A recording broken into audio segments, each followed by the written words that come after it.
ఓం శ్రీమాత్రే నమః. అందరికీ నమస్కారం. నా పేరు మురళీధర శర్మ. నేను హైదరాబాద్ మణికొండ పుప్పాలగూడ ప్రాంతంలో ఉన్నటువంటి గోల్డెన్ టెంపుల్ వద్ద నివాసం ఉంటుంటాను.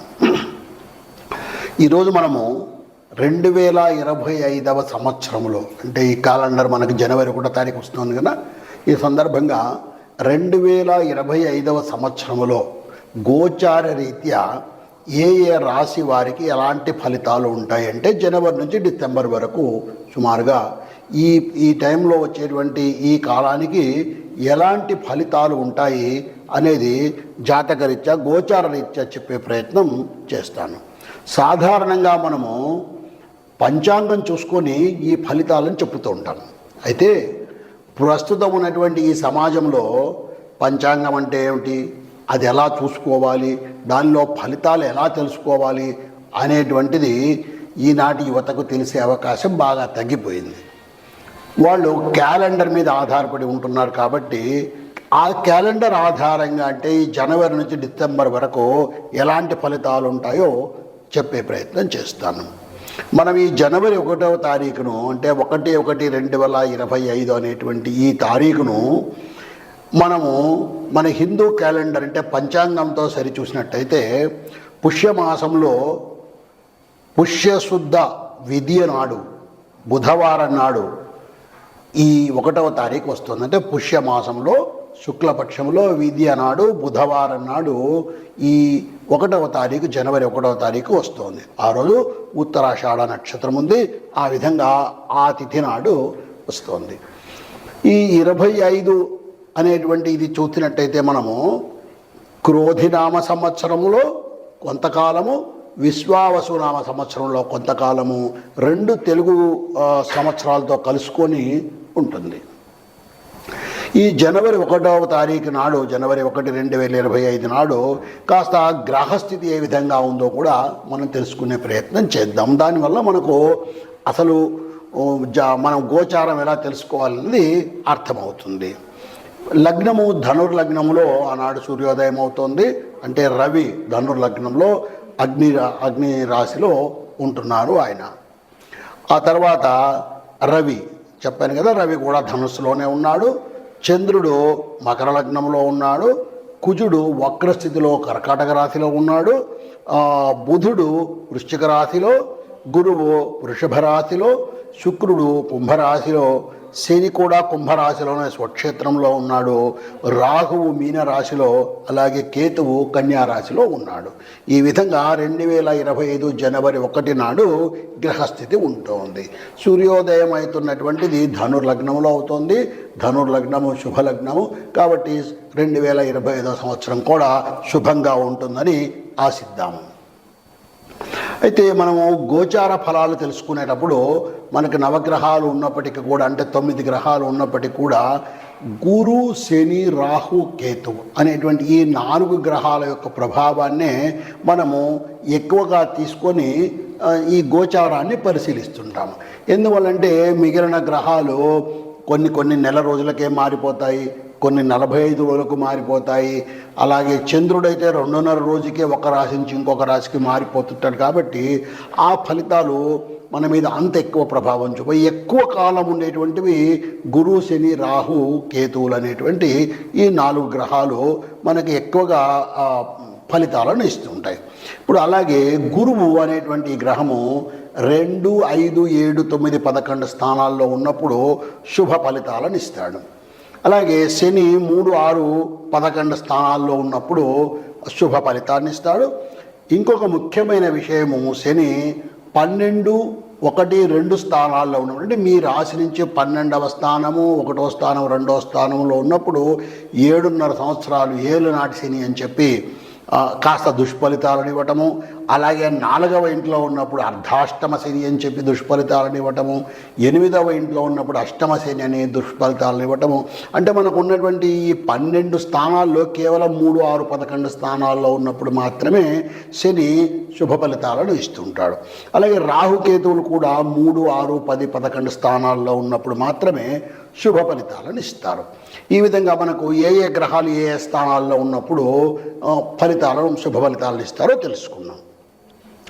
అలాగే ఇప్పుడు ఈ గురువు శని రాహు కేతు అనేటువంటి వాటిలో వేటిని ప్రభావం చేస్తారో మన జీవితంలో అన్నది తెలుసుకుంటే, గురువు చదువు, ధనము, జ్ఞానము, వివాహము, భక్తి, సంపద, సంతానము ఇలాంటి వాటిని గురువు ప్రభావితం చేస్తాడు.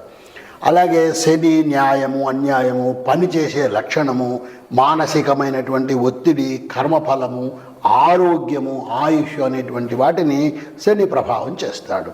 ఇక రాహును మనం పరిశీలించినట్టయితే మనకు భ్రమలు కల్పించడము, మానసికమైనటువంటి ఒత్తిడిని కల్పించడము, ఇలాంటివి మన ఆరోగ్యాల మీద, ప్రత్యేకించి మానసిక ఆరోగ్యం మీద ఎక్కువ ప్రభావాన్ని రాహువు చేస్తుంటాడు.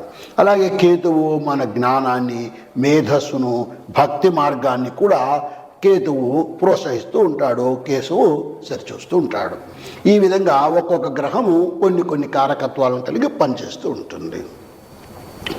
ఇక మనము గోచార రీత్యా అన్నాం కదా, నేను మీకు కాసేపు ముందు ఏ స్థానాల్లో ఏ గ్రహాలు ఉన్నాయని చెప్పాను కదా. అయితే ఈ గ్రహాలు కాస్త మారుతూ ఉంటాయని కూడా చెప్పాను. ఉదాహరణకు గురువు 14 మే నాడు వృషభ రాశి నుంచి మిథున రాశికి మారుతాడు. అలాగే శని 23 మార్చి 2026 నాడు కుంభం నుంచి మీనరాశికి వెళ్తాడు. ఇక రాహువు మే 20వ తారీఖున మీనం నుంచి కుంభానికి వస్తాడు. వీళ్ళు వక్ర గ్రహాలు, రాహుకేతువులు వక్ర స్థితిలో ప్రయాణం చేస్తూ ఉంటారు. ఈ విధంగా రాహువు 20 మే నాడు మీనం నుంచి కుంభరాశికి వస్తాడు. ఇక కేతువు కూడా అదే 20 మే నాడు కన్యా రాశి నుంచి సింహరాశికి ఆ రోజు వక్ర స్థితిలో ప్రయాణం చేస్తాడు. ఈ విధంగా ఈ గ్రహాలు స్థిరంగా ఒకే రాశిలో శాశ్వతంగా ఉండవు. ఆ గ్రహాలకు చలనం ఉంటుంది. ఆ గ్రహాలు ఇందాక చెప్పినట్టుగా చంద్రుడు 2.5 రోజుకు, కుజుడు 45 రోజులకు ఇలాగా మారిపోతూ ఉంటారు. శని 2.5 సంవత్సరాలకు ఒక్కొక్క రాశిని ఇలా మారుతూ ఉంటారు. ఈ మారేటప్పుడు కూడా ఒక రాశి నుంచి ఒక రాశికి మారినప్పుడు మన జన్మరాశి నుంచి వాటి యొక్క స్థానం మారుతుంది కాబట్టి వాటి ఫలితాల్లో కూడా మార్పులు వస్తుంటాయి. ఈ విధంగా ఇప్పుడు మనము ఏ రాశి వారికి ఎలాంటి ఫలితాలు ఉన్నాయో తెలుసుకునే ప్రయత్నము చేద్దాం. ఇప్పుడు మనము మిథున రాశి వారికి ఈ 2025వ సంవత్సరం అంటే క్యాలెండర్ ఇయర్ పీరియడ్ ఉంది కదా, జనవరి నుంచి డిసెంబర్ వరకు ఉండేటువంటి ఈ కాలానికి గోచార రీత్యా ఏ గ్రహాల ప్రభావం ఎలా ఉండబోతుంది, దాని వలన ఎటువంటి మనకు లాభాలు ఉన్నాయి, లేక ఎటువంటి ఇబ్బందులు ఉన్నాయి, ఎటువంటి పరిష్కారాలు చేసుకుంటే బాగుంటుందనేది నేను ఇప్పుడు తెలియచెప్పే ప్రయత్నం చేస్తాను. ఇది మిథున రాశి వాళ్లకు మనం ముందుగా గురువును పరిశీలిస్తాం. ఎందుకంటే మనకున్నటువంటి 9 గ్రహాల్లో గురు, శని, రాహు, కేతువుల యొక్క ప్రభావము ఎక్కువ ఉంటుంది. మిగిలిన గ్రహాల ప్రభావము ఎక్కువ కాలం ఉండదు. అందువల్ల మనము ఈ గురు, శని, రాహు, కేతువులనే సాధారణంగా గోచారంలో పరిశీలన చేస్తూ ఉంటాము. ముందుగా గురువు వృషభ రాశిలో ఉన్నాడు. అంటే మిథున రాశి వాళ్ళకి ఇది 12వ ఇల్లు, వ్యయస్థానం. ఈ వ్యయస్థానంలో ఎప్పుడైతే ఈ గురువు ఉన్నాడో కాస్త ఆధ్యాత్మిక భావనను పెంచడము, పరిశోధనాత్మకమైనటువంటి ఆలోచనలను పెంచడము, మానసిక శక్తిని పెంచడము, ఇది వ్యయస్థానమైనప్పటికీ ఇక్కడ శుభగ్రహము గురువు ఉండడం వలన ఇటువంటి ఫలితాలన్నీ కూడా ఈ మిథున రాశి వాళ్లకు వచ్చే అవకాశం ఉంది. అయితే ఈ మిథున రాశిలో ఉన్నటువంటి గురువు 14/5/2025 తేదీ నాడు మిథున రాశిలో కంటే జన్మ రాశిలోకే వస్తున్నాడు. ఈ గురువు శుభగ్రహము జన్మ రాశిలో ఉండడం వలన ఏమవుతుంది, కాస్త ఆత్మవిశ్వాసం పెరగడము, ధైర్యం పెరగడము, ప్రయత్నాలు మనం చేసేటువంటి ప్రయత్నాలు ఏవైతే ఉన్నాయో అవి అనుకూలంగా ఉండి ప్రయత్న కార్యాలు జయము, శుభంగా జరగడము, త్వరగా కార్యక్రమాలు జరగడం లాంటిది జరిగే అవకాశం ఉంది. ఈ విధంగా గురువు యొక్క ఫలితాలు ఉన్నాయి. ఇక మనము శని యొక్క ఫలితాలను పరిశీలించినట్టయితే మిథున రాశి వాళ్లకు 9వ ఇంట అంటే భాగ్యస్థానములో ఈ శని ఉంటున్నాడు. కుంభరాశిలో కుంభము ఈయనకు స్వక్షేత్రము, 9వ ఇల్లు భాగ్యస్థానంలో ఈయన ఉంటున్నాడు. కాస్త ఈ మిథున రాశి వాళ్లకు దీనివల్ల ఏంటి అంటే ప్రయోజనము, కాస్త విద్యలో కాస్త మంచి అవకాశాలు రావడము, వ్యక్తిగతమైనటువంటి బాధ్యతలు పెరగడము, తర్వాత విదేశీ ప్రయాణాలు కూడా ఈ మిథున రాశి వాళ్లకు ఈ కాలంలో జరిగే అవకాశం ఉంది. కాస్త వివాహ విషయాలు ఏవైనా ప్రయత్నం చేస్తూ ఉంటే అవి ఆలస్యమయ్యే అవకాశం ఉంది. ఇటువంటి ఈ శని గ్రహము 29వ మార్చి నాడు ఈ శనేశ్వరుడు మారుతున్నాడు. 29 మార్చి 2025 నాడు కుంభరాశి నుంచి మీనరాశికి 10వ ఇంటికి రాజ్యస్థానానికి వెళ్తున్నాడు, వృత్తి ఉద్యోగ స్థానంలోకి వెళ్తున్నాడు. ఎప్పుడైతే ఈ రాజ్య ఉద్యోగ స్థానంలోకి శని ప్రవేశిస్తున్నాడో ఉద్యోగాల్లో శ్రమ పెరిగే అవకాశం ఉంటుంది. తర్వాత మానసికమైనటువంటి ఒత్తిడి కూడా పెరిగేటువంటి అవకాశం ఉంది. ఈ కాలంలో కాస్త ధైర్యంగా ఉండి తన పనులు చేసుకుంటూ ముందుకు వెళ్తే కాస్త శని వల్ల ప్రభావం వల్ల పనులు నెమ్మదిగా సాగుతాయి, కాస్త నిదానంగా జరుగుతాయి. దానివల్ల మనము నిరుత్సాహపడి భయపడిపోయి ఏం జరగబోతుందో అని చెప్పి ఆందోళన చెందాల్సినటువంటి అవసరం ఏమీ లేదు. కాస్త ఆ శనికి తగిన విధంగా ప్రార్థనలు చేసుకోవడము, చిన్న చిన్న పరిష్కారాలు, శివాలయానికి వెళ్ళి శివార్చన చేయడము, లేదా అమ్మవారి నామాలు చదువుకోవడము, లేదా శివ సహస్రనామం చదువుకోవడము, లేదా శివుని నామాన్ని మనం ఎక్కడున్నామో అనేటువంటి దాంతో సంబంధం లేకుండా ఓం నమ శివాయ శివ పంచాక్షరిని మనం జపం చేస్తూ ఉండటము. ఇలాగా శివుడు శనేశ్వరుని మీద ఎక్కువగా ప్రభావాన్ని కలిగి ఉంటాడు కాబట్టి శివుడి యొక్క ప్రార్థన చేయడం, అలాగే శనికి సంబంధించినటువంటి ప్రార్థనలు ఎన్నో ఉన్నాయి. రవిపుత్రం, యమాగ్రజం ఇలాంటివి ఎన్నో ఉన్నాయి స్తోత్రాలు. ఆ స్తోత్రాలను చదువుకుంటూ ఉండడం వల్ల కాస్త ఈ శని యొక్క ప్రభావాన్ని తగ్గించుకునే అవకాశం ఉంటుంది.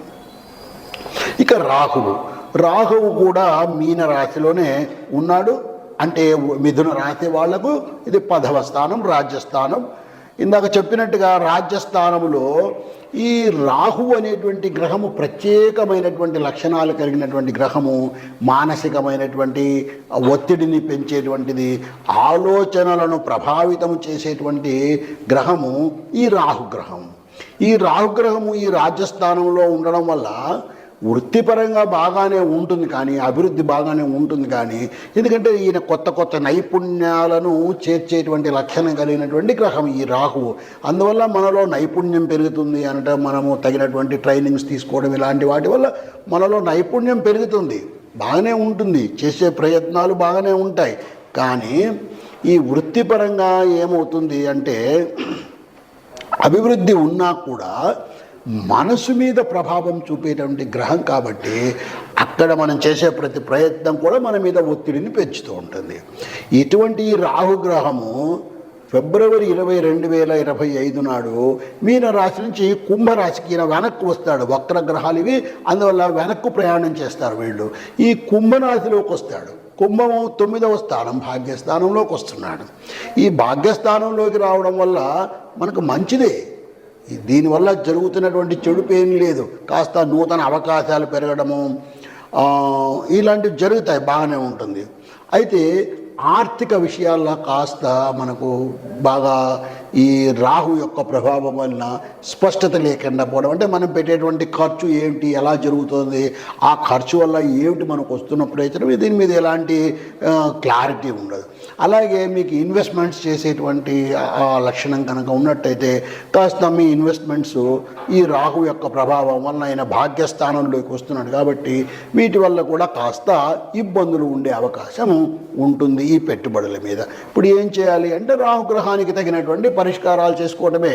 రాహుగ్రహానికి తగినటువంటి పరిష్కారాలు ఎన్నో ఉన్నాయి, వాటిని చేసుకోవడం, వాటి యొక్క రాహు గ్రహం యొక్క మూల మంత్రాన్ని జపం చేసుకోవటము, లేదా రాహు యొక్క స్తోత్రాలు చేసుకోవటము, ఇలాంటివన్నీ చేయటం వల్ల ఆదివారం నాడు కాస్త ఉపవాసం ఉండి భగవంతుని ప్రార్థన చేయడం, ఇలాంటి చేయడం వల్ల ఈ రాహు యొక్క ప్రభావము తగ్గుతుంది. ఇక కేతువును పరిశీలించినట్టయితే కేతువు మిథున రాశి వాళ్ళకి 4వ ఇంట్లో కన్యా రాశిలో ఉన్నాడు. ఈ కన్యా రాశి కుటుంబ సంబంధాలకు సంబంధించినటువంటి ఈ రాశి, ఈ కుటుంబ సంబంధాలకు సంబంధించినటువంటి ఈ రాశిలో ఈ కేతువు ఉండడం వల్ల కాస్త కుటుంబ సంబంధాల అస్పష్టత, ఆర్థిక విషయాల్లో కూడా కాస్త అస్పష్టత ఇలాంటివి జరిగే అవకాశము ఉంది. అయితే ఈ కేతువు కూడా 22 20వ తారీఖు ఫిబ్రవరి నెల 2025 నాడు కన్య నుంచి సింహరాశి కంటే 3వ ఇంటికి ఇది సోదర స్థానం, ఈ సోదర స్థానంలోకి వస్తూ ఉన్నాడు. కాబట్టి ఈ కేతువు యొక్క ఈ మార్పు వల్ల, కేతువు యొక్క ఈ మార్పు ప్రభావం వల్ల కాస్త అన్నదమ్ముల ఆరోగ్యాల్లో ఇబ్బందులు రావటము, ప్రయాణాలు చేయవలసి రావటము, ఇలాంటివన్నీ కూడా జరిగే అవకాశం ఉంటుంది. కాబట్టి కేతువుకు తగిన పరిష్కారాలు ఎన్నో ఉన్నాయి. అవి చేసుకునేటువంటి ప్రయత్నం చేయడం వలన మొత్తం మీద కాస్త భగవంతుడి మీద దృష్టి పెట్టడము, శివార్చన చేసుకోవటము, శివాలయానికి వెళ్ళటము, ఇలాంటి ప్రయత్నాలు చేయడం వల్ల శివ సహస్రనామం చదువుకోవటము, శివనామాన్ని, శివ పంచాక్షరిని నిరంతరము ఉచ్చరిస్తుండడం వల్ల ఈ మిథున రాశి వాళ్ళకి ఏదైతే ఈ రాహు కేతువు యొక్క ప్రభావం ఏదైతే ఉంటుందని అనుకుంటున్నామో ఆ ప్రభావాన్ని తగ్గించుకొని వాళ్ళ జీవితాలను సుఖమయం చేసుకునే అవకాశం ఉంటుంది. ఓం శ్రీమాత్రే నమః.